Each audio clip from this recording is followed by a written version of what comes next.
Welcome back to our candidate interview series. Today we have Susan Owens, who's running for School Board District 2. How are you today? I'm great. How are you? Good. You ready to get started? I am ready. What are some successes you feel have been made while you've been in office?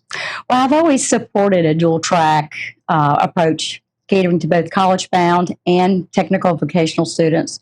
While our district strives to ensure all students are successful, it's acknowledged not all students are going to be going to college. So I have already played a pivotal role in establishing a partnership between our school district and CFCC, enabling our students to obtain their welding certificate upon completion of their program. And currently I'm actively pursuing marine and small motors program through a prominent business leader in our community. What are the biggest issues you think need to be addressed right now? Okay. Well, not all school districts are perfect. They're just not.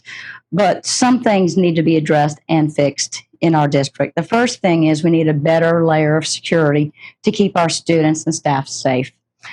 The state has given all school districts hardening money to use to secure our schools and make it safer for the kids and for staff.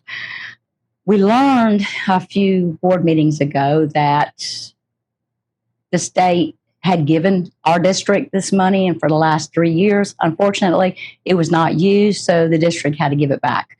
So that was a loss that I was very shocked to find.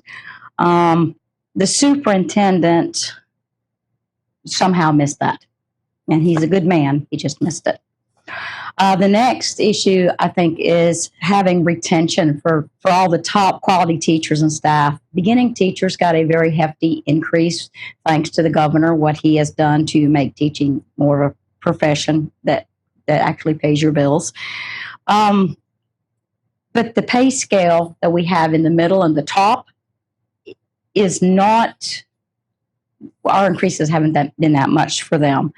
The retention bonus is something that is very much needed for our middle to top teachers and staff that fall in this bracket.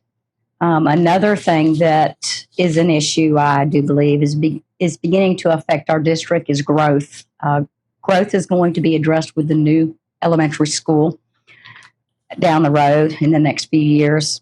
While this is helpful for growth, it's also very concerning to me as a board member because I feel like now we're going to have to watch our money even closer and watch everything that we do and put it underneath the microscope to make sure that we do have the funds so it doesn't burden our taxpayers. And transparency and communication is very important. From the superintendent's office to the board members, teachers and staff need to know what's going on. The board can only act on what is being told from this office. And the problem is that some people think that the superintendent's office and the school board is one. It's not. It's actually two different pieces, but we're under the same umbrella of the school. But it's very disheartening as a school board member when you're not shared important information. You don't know. Then the way you find out about it is on Facebook, or someone in the community picks up the phone and calls you and asks what's going on. That's got to be fixed. Communication and transparency is so super important. What are some changes you'd like to make if you get another term? Most definitely those things that I just mentioned. Safe schools, managing growth in a positive way, not to increase the tax burden on our citizens. Open and consistent transparency and communication from the district office to the school board, teachers, staff, and community. The budget is also very concerning.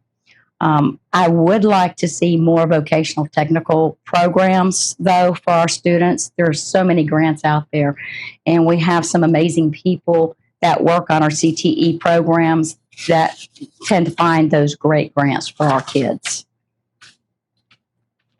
What are the biggest challenges you think the county and the schools face right now? Definitely growth. Our county is growing quick, and it's going to hit all of the governing bodies in Gilchrist County, and we just have to have a good plan for it. We have to make sure that the budget for our school district is tight. Our spending is going to be wise and we have to save as much money as we possibly can. But all the taxing authorities in the county are going to have to do the same thing. What are some things that you think the school board is doing well right now? Well, the current school board works great together. And we always work in the best interest of our students and our stakeholders. And our goal of the district is to make sure that the policies that we're creating and our procedures are the laws that are handed down from the state. We have to make sure that they're right and they're very usable. As a district, we have the best teachers and staff. That's why we're an A district. And as you know, the board discusses issues, but we can only discuss those issues during meetings because of the sunshine law. Now, the board doesn't always agree 100% of the time, but the board is very professional. We handle and attack problems, and we come up with solutions.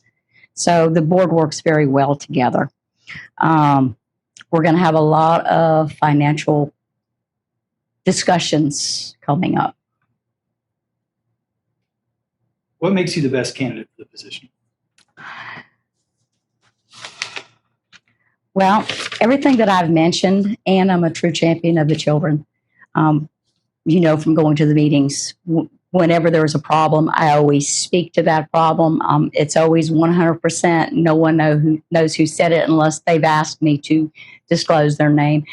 You've got to be able to trust your school board members and know that they're looking out for your best interest and the interest of the children. Being certified in school policy, governance, finance, advocacy, leadership, and knowledge is something that will also show that I'm the best candidate for this position. I have also been chairwoman once and vice chair twice. I'm currently vice chair now. I also bring knowledge and experience, and I'm the only qualified person for this office. What experience have you gained in office, and how does that help you going forward? Well, besides having 8 years of experience knowing how things are run and how they should be run, I'm still a teacher. I teach in another county because you can't be a teacher and a school board member in the same district. It's against the law. So I'm starting on year 40, and how that helps me in this office is I see how other districts mold their policies and procedures.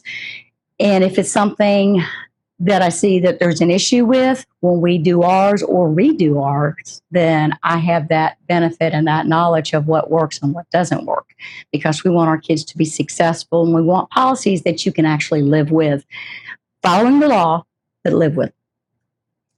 And what can the citizens of Gilchrist County expect from your next term? Definitely honesty, openness. They know that I advocate for all students, parents, and teachers. I will continue to be a good steward of our funds and make sure that tax dollars are used wisely. And I will also make sure that I will continue to do all the things that I've done before, supporting our students, supporting our teachers when there's a need, and being available to the public whenever there are issues and things that come up. And when it comes to our children, knowledge and classroom experience is going to make the difference in this seat. Is there anything that we haven't talked about already that you feel like everybody needs to know? Well, there is one thing. House of Representative Mr. Clemens has supported me and endorsed me because he knows how I've worked in education for our kids and how I've gotten to Tallahassee and how I speak when I'm there to get the support we need for our county. Susan Owens for School Board District 2.